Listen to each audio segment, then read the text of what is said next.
Hello my dear students, welcome in this session of English teaching. अंग्रेजी शिक्षण के इस सत्र में आप सभी का स्वागत है।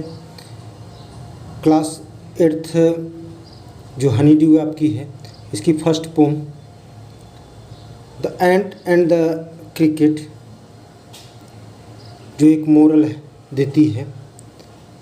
अगर आपने इस पोम को पढ़ा नहीं तो डिस्क्रिप्शन बॉक्स में लिंक पड़ी है, जाकर देख लीजिएगा, पढ़ लीजिएगा।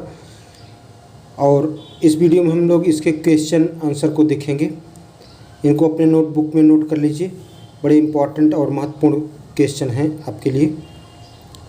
फर्स्ट क्वेश्चन है, द क्रिकेट सेज, क्रिकेट कहता है, झिंगुर कहता है, oh what will become of me, अरे मेरा क्या होगा।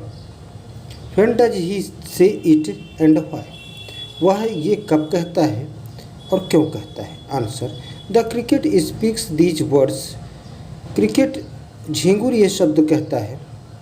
When he finds no food to eat in his home in winter, जब जाड़े में उसे अपने घर में खाने को कुछ नहीं मिलता है तब कहता है। सेकेंड क्वेश्चन है, find in the poem the lines that mean the same as neither a borrower nor a lender be, जैसा कि ये विलियम शेक्सपियर का स्टेटमेंट है। Neither a borrower nor a lender B, न उधार देने वाला बनो और न तो लेने वाला बनो। आंसर, द लाइन्स इज, तो ये लाइन बताती है, बट वी एंड्स नेवर बारो, वी एंड्स नेवर लेंड, किंतु हम चींटियाँ न तो कभी उधार लेती हैं न ही हम लोग कभी उधार देती हैं। थर्ड क्वेश्चन है, what is your opinion of the ant's principles, principle mean सिद्धांत, तो चींटी के सिद्धांतों पर आपकी क्या राय है। Answer, I think the ant's principle is not bad, मैं समझता हूँ कि चींटी का जो सिद्धांत है वो बुरा नहीं है। Everybody should plan for the rainy day, हर किसी को रेनी डे के लिए योजना बना लेनी चाहिए, बुरे दिनों के लिए, दुख के दिनों के लिए, वर्षा के दिनों के लिए कुछ बचा के रखना चाहिए। फोर्थ क्वेश्चन है, the ant tells the cricket to dance the winter away.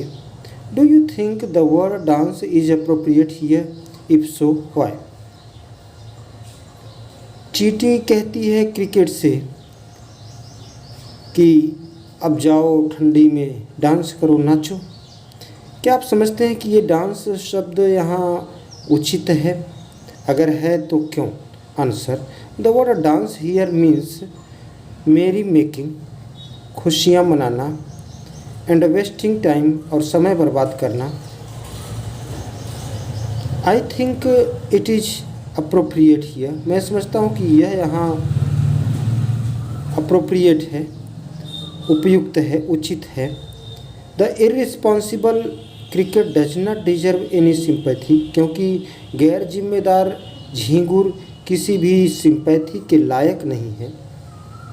Next है पांचवा, which lines in the poem express the poet's comment, तो कौन सी कविता में कौन सी ऐसी पंक्ति है जो इस कमेंट को व्यक्त करती है। रीड देम अलाउड, उन्हें जोर जोर पढ़िए।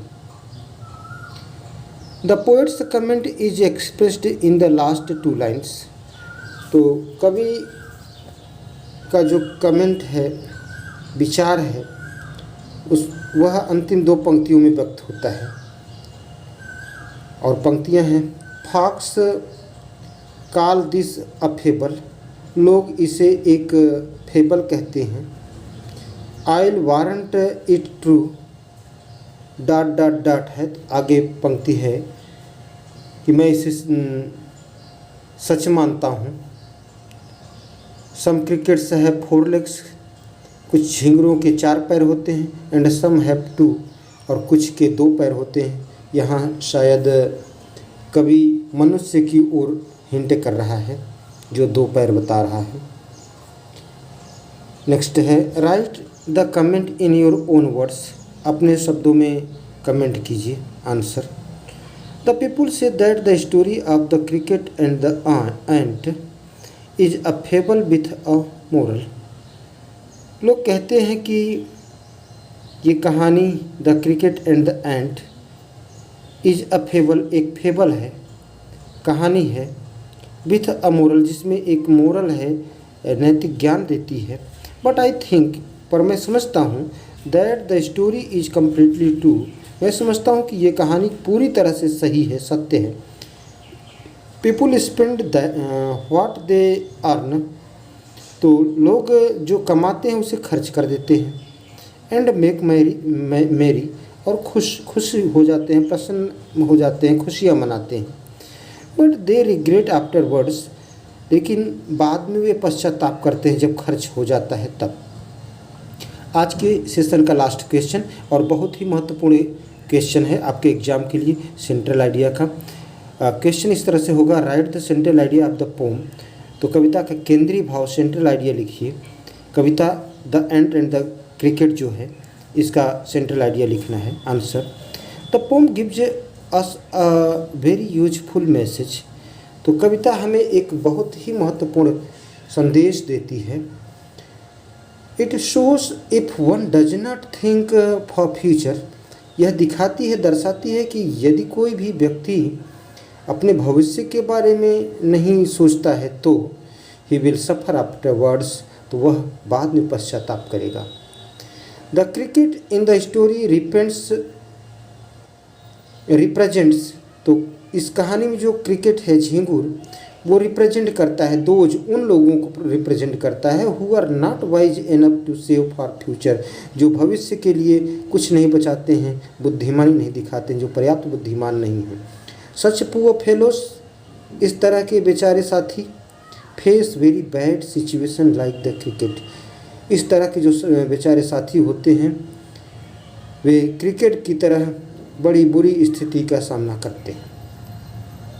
It makes them weak and morally down, यह उन्हें कमज़ोर और नैतिक रूप से नीचा कर देता है।